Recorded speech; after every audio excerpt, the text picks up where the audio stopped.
Nag-grades nga pala kami ni Papa Tampi dahil meron siyang bagong bike pero ganito ang nangyari.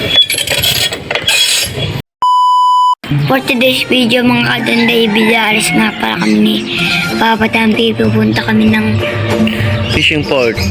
Yan. Punta kami fishing port mga katampi. Siyempre, meron tayong bagong bike. Ayun oh. Ang pangalan niya Ay Lokbulukluk. So ayun mga katampi, tara na. Abang wala pang ang araw ay nagbabike na kaagad kami. Tamang-tama nga pala ito magpapawis. Exercise sa umaga guys. Brad? Eto na naman si Don David nyo palaging nagnonowan. Dito nga pala ay nainip ako kay Papa gawa ng mabagal pa siya. Papa, ano yung kaingay? Ha? Ano yung kaingay?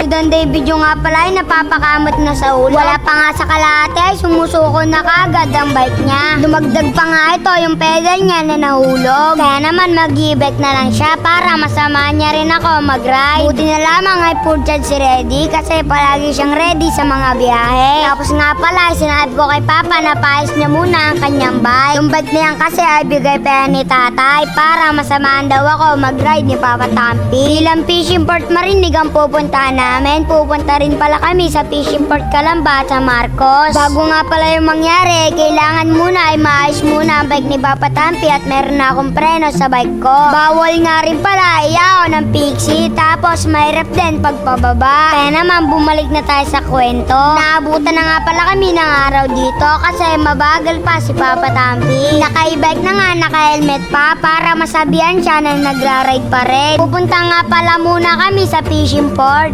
Marinig. Testing ko muna yung bike ko doon kasi doon mas malapit at pinupuntahan ng mga bikers. Suggest kayo mga Don David kung saan maganda pumunta. Basta sa Kabuyaw lang. Dito nga pala ipapakitaan ko kayo ng track stand ng ginagawa ng mga bikers pag traffic.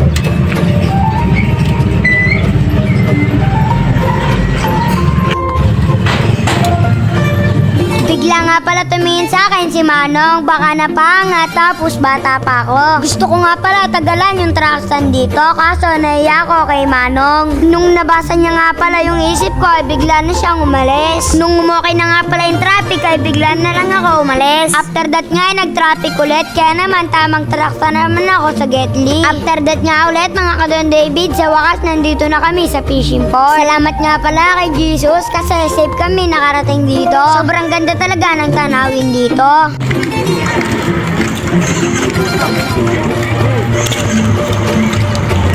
Napagod na ako, kakatalastan. Nakatulig.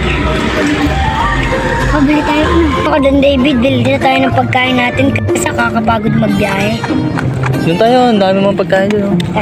Papa Tampi naman ang pinatry ko pero bagay na bagay sa kanya. After that nga pala mag-truck stand ay meron sa kanya nakakilala kaya naman shoutout sa kanila. Habang nagpapahinga pala kami dito ay kumakain kami ng hotdog.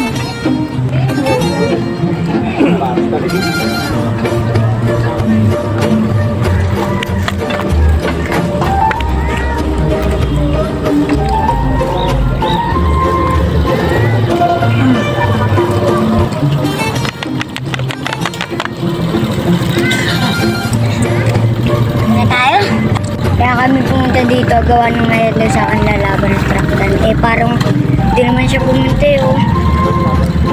Wala namang nakapix na grubi. Tanawin na.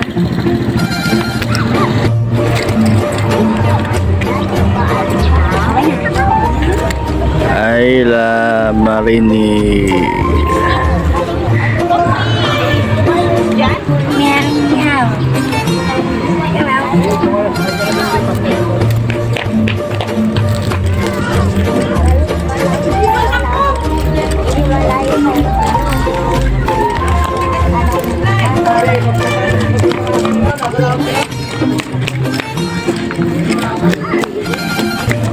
So ay mga katampi, wala tayong taga-bilang.